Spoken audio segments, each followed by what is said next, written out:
Do you know what to do if your kiddo gets lost in Disney World? And do they know what to do if they do get separated from you? Hello there, and to all who come to this happy place, welcome. If you're new here, my name is Abby, and I make loads of Disney planning content here on my channel. As I'm sure we can all agree, one of a parent's biggest fears is that their child will go missing or get away from them, especially in a large crowded area like Walt Disney World. Today, I'm going to ease some of those fears by teaching you what to do if this situation happens, and also some things for how to prevent it. As a former Disney cast member, I have an inside look on how they train their cast members to handle these sort of situations, and I'd love to kind of ease your mind in case you find yourself in this situation. Now, just so you know, if I was going to lose my kid anywhere, Disney World is the place that I would want to do it. Cast members are well trained in what to look for, what to do, and how to handle it. So there's really no better place for your kid to get lost if they're going to get lost somewhere. So let's say you just got off Space Mountain and you turn your back for 2 seconds and your kid is gone. The first thing that I want you to do is take a very quick look around to see if you see them in the immediate area. I'm talking like 15-20 seconds max. If you don't see them in this amount of time, find the nearest cast member and let them know that your child is missing. This is not you being a helicopter mom or worrying for no reason, but the faster that you can get a cast member involved, the more eyes you have looking for your little one. The cast member will jump in to help you look, and they'll also be able to alert other cast members in the area and security guards so that everyone can be looking for your kid. One of the best things that you can do to help yourself in this situation is to take a picture of each of your children in their outfit every park day. This will help because if you say to a cast member, my son is wearing a green Pumbaa shirt, and they're looking for a hunter green, but really it's a neon green shirt, then their brain might not put two and two together that that might be the lost kid that they're looking for. So having that picture of your child in their clothing is a big help. Now, keep in mind that if you do end up changing their outfit later in the day, you do need to take a new picture because you may forget in the moment that they changed their outfit. Another tip that's really good for at home too is to always take a picture of your child's full outfit, including their shoes. I don't want to scare anyone, but studies show that if a child were taken, that the kidnapper would likely change their entire outfit except their shoes because they can't really predict what size a child's shoes are going to be. So that's just something to keep in mind. Make sure shoes are in the picture. Once you've alerted the nearest cast member, the next thing you want to do is go back to the last place that you heard your child's voice or had a conversation with them.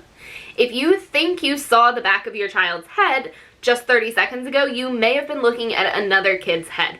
As I'm sure you recognized on the playground, a lot of kids look very similar from the back, so even though you thought you saw your kid, you may not have. By going back to the last place that you definitely had an interaction with them, you know they were there at one point. Now, one member of your party, whether it be an adult or a teenager, should stay where you are if possible. If the child did get lost right there, then they're likely to come back to exactly where you were because that's the last place they saw you. Having someone there will make sure that someone is waiting for the kid if they do come back to that spot. Keep in mind that a lot of Disney attractions, stores, and restaurants have more than one entrance and exit. This means that if your little one was lagging behind just a tiny bit and they saw a group that looked similar to yours from the back, they may have followed the wrong family out of the restaurant and not even realized it. However, when that other family turns around or says something, they might quickly realize that, hey, that's not my family. And most kids in this situation are going to freeze. That might be in the middle of the walkway, it might be right outside the restaurant door, but they're probably going to stand there and look around for you. This is one of these situations that cast members are taught to look for. If a child is standing there looking really concerned or worried and they're kind of doing the scanning look, then you know that they're probably lost. And if they're still standing there about 30 seconds to a minute later and no one has retrieved them, then it's time for a cast member to step in and check on them to make sure they're okay. Now, you don't want to step in too soon because if a child is just standing there, they were put in timeout on the steps of Cosmic Rays, you don't want to interfere there, but if they look really concerned, it's time to step in. When the cast member approaches your child, they'll likely say something along the lines of, "Are your mom and dad lost?"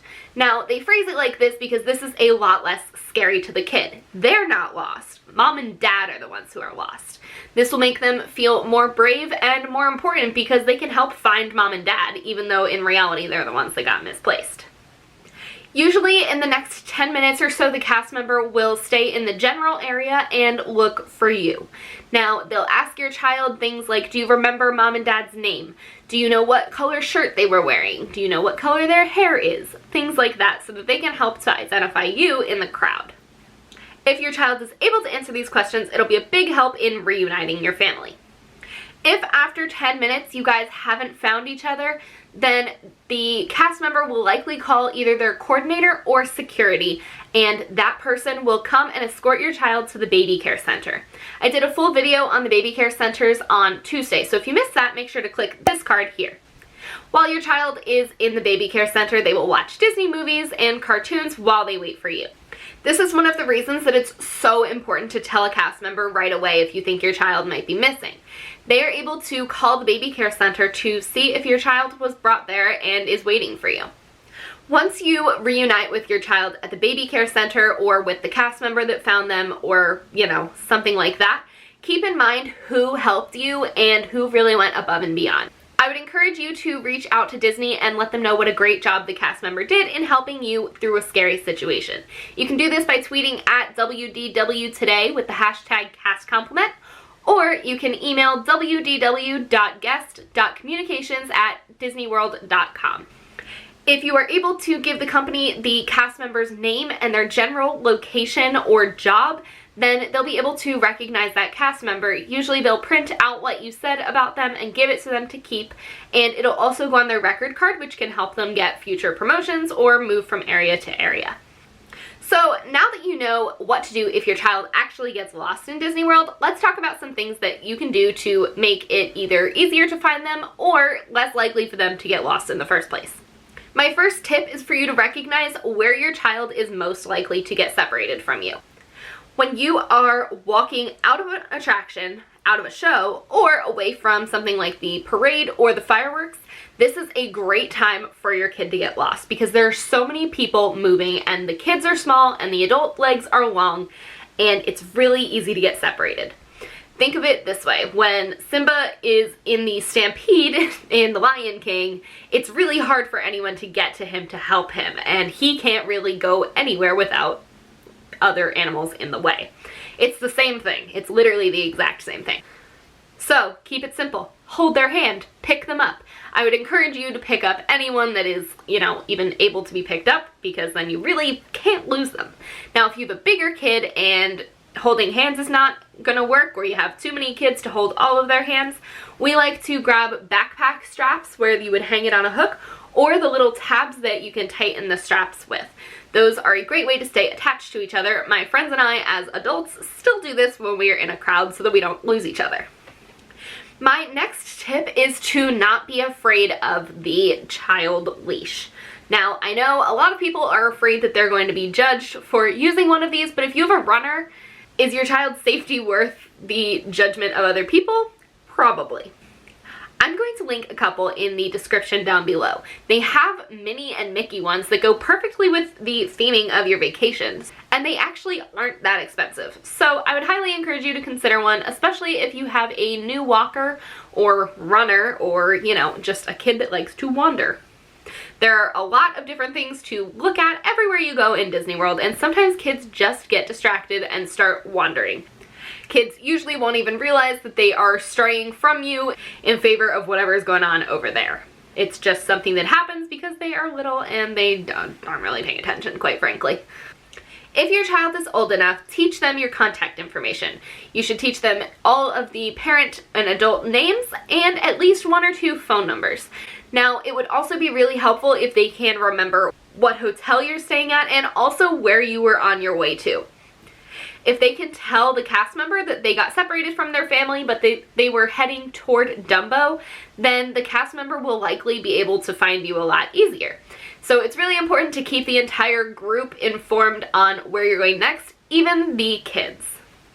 Now, even if you teach your kids the contact information that they need to get a hold of you, there is a chance that they will forget it if they are scared. So there are a couple different things that you can do. The first thing is that there are little tattoos that you can put on your child and write on yourself. You can also get tattoos that are custom made and they have all the information that you need. The third option you have is to simply write with a Sharpie your phone number on their magic band where a cast member will see it. And the fourth option that I have for you is for you to get a little dog tag and put all the information on there. You can either order this ahead of time or you can actually make them on Disney property. We see them at most of the hotels that we stay at, so it'll be super easy to do that if you were to forget. They can wear these as a necklace or they can also have them tied to their shoelaces. The main thing here is for it to be visible to the cast members because your child may forget that it's there. But if a cast member sees it on them, then they'll be sure to ask them about it and it'll help them get you back to your kid faster. I'm also going to link some examples of all those things I just talked about in the description down below. My next tip for you is to designate a meeting spot. Now, this works for adults too because as we all know, phones die, especially in Disney World. This works especially well for older kids and kids who are familiar with the parks because they kind of know where they're going. Make sure the meeting spot is something that is visible from multiple areas throughout the park. Some good options would be the castle, Spaceship Earth, or the Hollywood Tower of Terror. These are things that you can see easily from other areas of the park even if you're nowhere nearby. Now, the Tree of Life is actually not the best idea because there are so many paths to get to and from the Tree of Life, so you could be standing on opposite sides of the tree and not even know it. If you get to a spot in the park where you can't see your meeting spot, designate a new one with your group. You can also get a guide map. They are completely free and they are all over the parks, and circle your meeting spot so that everyone remembers where it is. You can also write your name and your cell phone number there so that the kids have it in yet another spot. If you have an older kid, they can use this map and show the cast member, hey, this is where I'm supposed to meet my family, can you help me? And then from there, the cast member will help them get back to you. Make sure that your kids know what a cast member looks like. Now, this can be tricky because the cast members are wearing themed costumes in each of the different areas. The one thing that all cast members have in common is their name tag. I'm going to insert a picture of a name tag so that you can show your kid, but they all look relatively the same in the shape. In the event that they can't find a cast member, have them talk to the nearest mom. Tell them to look for a mom with some kids. Specify that it's a mom with kids because I once had a child that I nannied for tell me she wanted to be a mom with no kids when she grew up. So make sure to distinguish that. But a mom will know exactly what to do in that situation and help the child find the nearest cast member. My last tip for you is to consider the old devices that you have in your home. For example, our family definitely has some old iPod Touches laying around that still work, and you can just hook them up to the park Wi-Fi when you get to the park, and then your child can text you if they get lost from an app like iMessage or GroupMe. This doesn't have to cost a single penny. You just use what you've got around the house, and it just gives you another way to talk to your kid. If you enjoyed this video or found the information helpful, please go ahead and give me a big thumbs up down below and subscribe to my channel so you don't miss any of my future content. If you haven't already checked it out, make sure to check out this playlist here all about going to Disney with little ones. We are in the middle of that series here on my channel and I still have a ton of content coming your way. If you have questions that I haven't answered yet, make sure to leave them in the comments down below. I'm also considering making a video directly for your kids so that they can have a former cast member teach them what to do if they get lost. While this one was geared more toward parents, I'm happy to do one in kid language.